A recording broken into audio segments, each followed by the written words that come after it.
और भी बहुत सारे लोग हैं जो 2800 के रेट पे 10, 20, 50, 100, 1000, 500 लगा के रखे हैं, वहां दिखते रहता है। उसी टाइप से कोई मान लो प्राइस 2802 चल रहा है, आप 2800 लगा के बैठे हो, कोई बोल रहा है मैं 2801 में खरीद लूंगा, कोई बोल रहा है 2801.5 में खरीद लूंगा, कोई बोल रहा है 2801.6 में खरीद लूंगा। और इसी तरह एनएससी के पास जो है डेटा जा रहा है, एक में भी है लगा हुआ, मान लो 10 ऑर्डर आपका, तो इस तरह करके 10-10 करके मान लो 1000 ऑर्डर इसमें है, 1500 ऑर्डर इसमें है, इस टाइप से ऑर्डर लगा हुआ है। राउंड नंबर में ज्यादा नंबर मिलेगा आपको, ठीक है, या 10,000 मान के लेते हैं। तो ये चीज अब एनएससी क्या करेगा, ये तो आपका एक डेटा भेजा। अब धन में भी एक बंदा है जो कि रिलायंस खरीदा था 2750 में, उसको 50 का प्रॉफिट हो रहा है, उसके पास 100 शेयर था, वो भी 100 शेयर अपना बेचना चाह रहा है, ठीक है, तो वो भी लगाया सेल ऑर्डर। वो सेल ऑर्डर किसके पास लगाया, एनएससी के पास गया कि मान लो रमेश मानते हैं ना, राजू रमेश 100 रिलायंस का शेयर बेचना चाहता है। कितना में बेचना चाहता है, मान लो 2802 चल रहा है, 2805 में बेचना चाहता है, ये भी लिमिट ऑर्डर लगा दिया यहाँ पे एनएससी के पास सारा डेटा आ गया, 2805 में ये बेचना चाह रहा है, इसलिए आपको दिखता हुआ एक साइड बायर एक साइड सेलर की, कौन कितना में बेचना चाह रहे हैं, ये चीज में बैलेंस है। ऑर्डर किसका फुलफिल होगा, अभी अगर 2802 चल रहा है उसका ऑर्डर फुलफिल होगा जो नियरेस्ट मार्केट प्राइस में है। मतलब ये सिंपल है, मार्केट में डील करते हो ना आप, दुकानदार को जाके बोलते हो कि भाई ये कपड़ा कितना का बताओ, वो बोलता है ये कपड़ा ये टी शर्ट में 500 रुपीज का लूंगा, आप बोलेगा 450 का लगाओ मैं दे दूंगा, बोलेगा नहीं भैया ना मेरा ना आपका 470, आप बोलेगा नहीं 470 नहीं दूंगा 460 लगाओ। तो जिस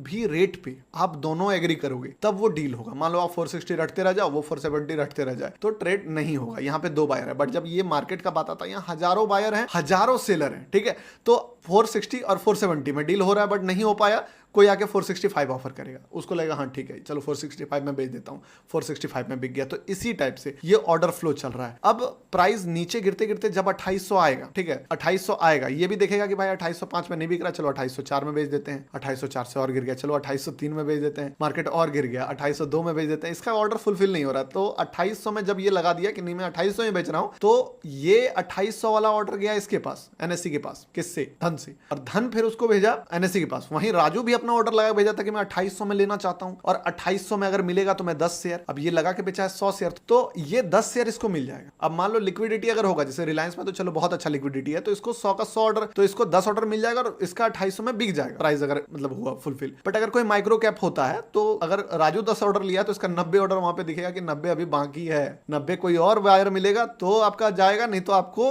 रेट कम करना पड़ेगा। 2795 में मांग रहा तो 2795 में देना पड़ेगा, तब आपका ऑर्डर फुलफिल होगा। ऐसा होता है, ऐसा बहुत बारी होता है। छोटे मार्केट कैपिटल वाले स्टॉक्स में आप ट्रेड करोगे तो ये चीजें बराबर देखने को मिलेगी। तो ये पूरा स्ट्रक्चर काम करता है मार्केट का कि आप जब भी कोई ट्रेड लेते हो, राजू ने रिलायंस का लगाया बाय ऑर्डर पहुंचा काइट के पास, काइट ने भेजा एनएससी को, उसी टाइप से अब देखो क्या होता है, राजू ने खोला रिलायंस में बाय लगाया 10 क्वांटिटी काइट के थ्रू, काइट ने भेजा डेटा एनएससी को, एनएससी में 10 ऑर्डर ये आया इधर। वैसे ही रमेश ने भी मान लो रिलायंस खोला, यहाँ पे सेल किया अपना क्वांटिटी, धन के पास पहुंचा ऑर्डर कि धन में लगाया उसने सेल, जो भी बाय सेल का ऑप्शन है, एनएससी के पास डेटा पहुंचा और एनएससी ये दोनों का डील करा दिया। ऐसे ही डीलिंग होता है। आप लोग बड़ा स्टॉक ट्रेड करते हो इसलिए आपको पता नहीं चलता, अगर आप छोटे कैपिटल वाले ट्रेड करोगे आपको दिख जाएगा ये चीज। तो ये तरीका है, मार्केट में स्ट्रक्चर है, ऐसे ही मार्केट काम करता है। ऑर्डर फ्लो में ये चीजें आप देख सकते हो, मार्केट का जो ऑर्डर फ्लो होता है लगा देगा। अब समझो कि जब मार्केट ऐसे काम करता है, अब हम लोग समझ गए मार्केट कैसे काम करता है, कोई भी चीज हम लोग बाय कर रहे हैं सेल कर रहे हैं, अब लिमिटेड है ये चीज आपको पता है कि अगर 10 शेयर का बात तो ठीक है, अगर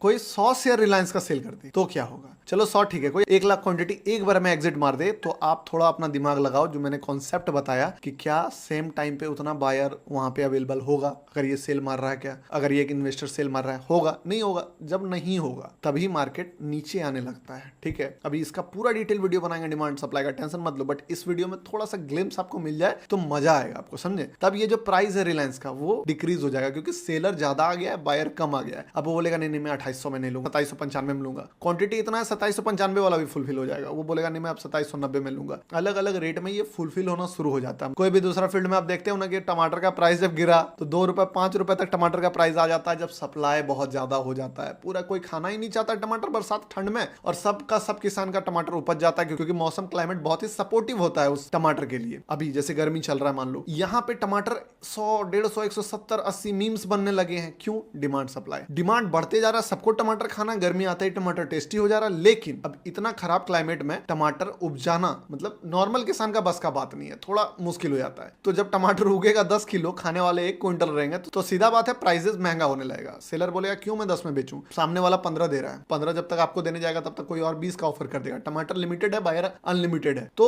उसी टाइप से स्टॉक में भी ये चीज काम करता है, जैसे डिमांड सप्लाई। अब नेक्स्ट वीडियो में हम लोग थोड़ा सा इसके एक स्टेप और आगे जाएंगे, फिर हम लोग कैंडल वगैरह सब भी पढ़ेंगे, टेंशन नहीं है, ठीक है, स्ट्रेटजी वगैरह सब कुछ पढ़ेंगे। और उसके बाद आपको वो ट्रेड्स वाला जो ग्रुप है वो भी एक्टिव कराएंगे, क्योंकि मैं चाहता हूं कि थोड़ा सा आपको समझ में आ जाए ये चीज, जहां तक मैं लेके जाऊं। उसके बाद अगर वो चीज मिले तो आपको उसका फायदा भी मिलेगा, समय भी बर्बाद नहीं होगा आपका, क्योंकि अगर मैं आपको ट्रेड्स दे दूं और लर्निंग नहीं रहे तो भी फायदा नहीं है। तो ये सारा चीज है। तो अगला वीडियो में मैं अभी देखूंगा कि क्या आपके लिए बेस्ट है। अगर डिमांड सप्लाई का मुझे लगा कि हाँ डिमांड सप्लाई इसके बाद होना चाहिए, तो मैं पूरा का पूरा वीडियो डिमांड सप्लाई पे एक लेके आऊंगा, ताकि आपको इसको डीपली समझने में, एनालिसिस करने में इजी हो। उसके बाद हम लोग फिर कैंडल स्टिक समझेंगे, एनालिसिस कैसे करना है, फंडामेंटल एनालिसिस भी थोड़ा इंपॉर्टेंट हो जाता है जब आप स्विंग ट्रेडिंग करोगे, उस पर भी वीडियो आएगा। तो ये सारा चीज जो है हम लोग आने वाले वीडियोस में कवर करेंगे। अभी फिलहाल इस कॉन्सेप्ट को समझ लिए, बहुत काम का कॉन्सेप्ट है। मिलते हैं नेक्स्ट वीडियो में, थोड़ा लेट हो रहा है, सॉरी इसके लिए, बट वीडियो सारे आएंगे, जितना नीड पड़ेगा उतना वीडियो बनाऊंगा आपके लिए, ये मेरा आपसे वादा है। चलिए मिलते हैं नेक्स्ट वीडियो में।